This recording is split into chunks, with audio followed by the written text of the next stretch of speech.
Good day to everyone.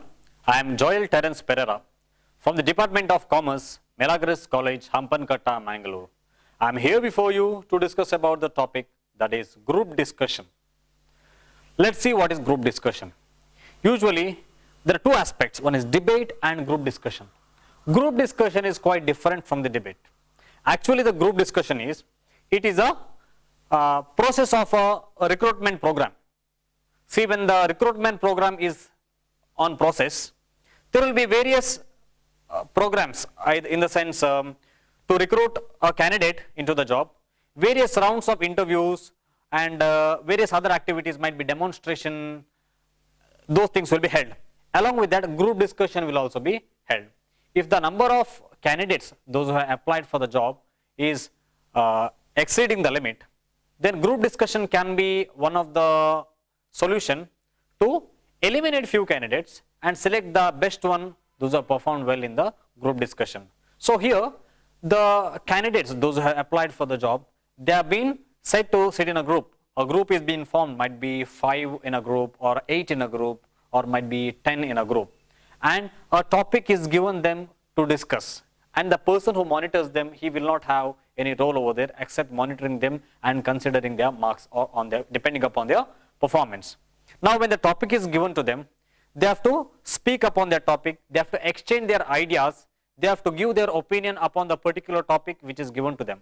Whereas in debate, if we see, might be 2 or 3 people in a team and 2 or 3 people in another team, they usually discuss, they will be, one party will be for and other party will be against, and they arrive at a conclusion. Sometimes there may not be a conclusion also. But in group discussion, usually there will not be a debate, but here the opinion or the on that particular topic, their views, it will be considered.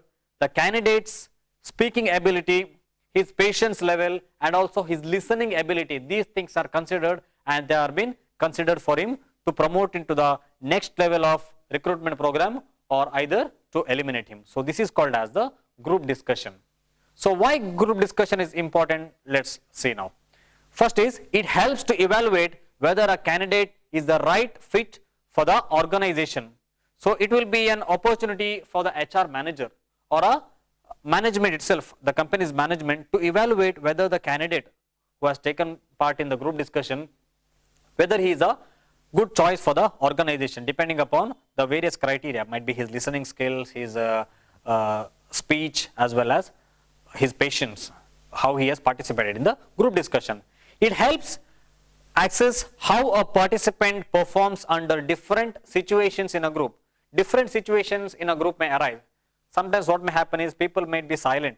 They may hesitate to start speaking upon the topic. Sometimes the discussion may be quite interesting, where opinions are again and again coming by the various participants. Different opinions are coming, or the situation might come where one person's point of view might be different from another, so they are going on the discussion. So it depends how a participant performs. The performance of a participant can be evaluated over here. Third one is, it helps to judge how one conceptualizes and maneuvers his ideas through the discussion. So they have to utilize their ideas, what ideas they have regarding the particular topic, what knowledge they have got. So how do they share their knowledge with their fellow mates, or what is the idea which they have got, how do they expose in front of their fellow mates, those who are in group. Next is, it helps in analyzing the candidate's attitude towards fellow members through one's communication, interpersonal skills, listening ability, humility and tolerance to others' ideas. There may not be a situation where you just gone, where a particular candidate, he can just go on speaking. You have to have an ability to listen. Other people also have to speak, they have to give their opinion, they have to give their ideas, whatever knowledge they have got regarding the topic which is given for the group discussion, you should allow them to speak. So it can be understood what is the tolerance level of a candidate, how he is giving a chance for the other fellow mates to speak upon the topic, what is the level of his tolerance. So all these things could be judged. Last one is, it helps in shedding light on candidates' leadership and managerial skills, problem solving attitude, creative thinking and knowledge on diverse topics. So all these things are the interpersonal skills of a candidate which should be present in him when various situations occur in a group discussion, and how he uses these skills in the various situations which he will be or she will be facing in the group discussion. Thank you, one and all.